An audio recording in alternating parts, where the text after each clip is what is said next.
Welcome to పూరాలుకల్. గూఢచర్య ఆరోపణల వ్యవహారంలో అరెస్టైన YouTuber జ్యోతి Malhotra case విచారణలో విస్తుపోయి నిజాలు బయటకొస్తున్నాయి.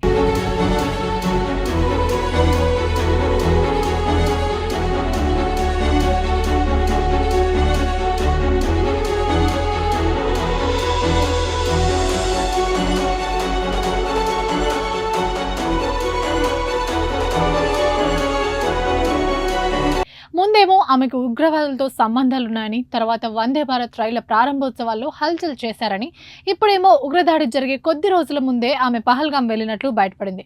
అంతేకాదు పాకిస్తాన్ ఐఏఎస్తో సంబంధాలున్న ఆ దేశ హై కమిషన్ ఉద్యోగి డానిష్తో జ్యోతికి సన్నిహిత సంబంధాలున్నట్లు సమాచారం. ఏప్రిల్ 22న పహల్గాంలో పర్యాటకులపై భీకర ఉగ్రదాడి జరిగిన సంగతి తెలిసిందే. ఈ ఘటన జరగడానికి 3 నెలల ముందు జ్యోతి పహల్గాం వెళ్లి అక్కడ వీడియోలు తీసినట్టు సమాచారం. ఆ సమాచారాన్ని పాక్ ఏజెంట్లకు చేరవేసి ఉంటుందని అధికారులు అనుమానిస్తున్నారు. అంతేకాదు ఆమె ఒకసారి చైనా కూడా వెళ్లొచ్చినట్టు పోలీసులు వెల్లడించారు. ఆపరేషన్ సింధు తర్వాత నెలకొన్న ఉద్రిక్తతల సమయంలో ఆమె ఢిల్లీలోని పాక్ రాయబార కార్యాలయంలోని అధికారి డానిష్తో టచ్లో ఉన్నట్లు నిర్ధారించారు. జ్యోతిని అతను ట్రాప్ చేసుంటాడని అధికారులు అనుమానిస్తున్నారు.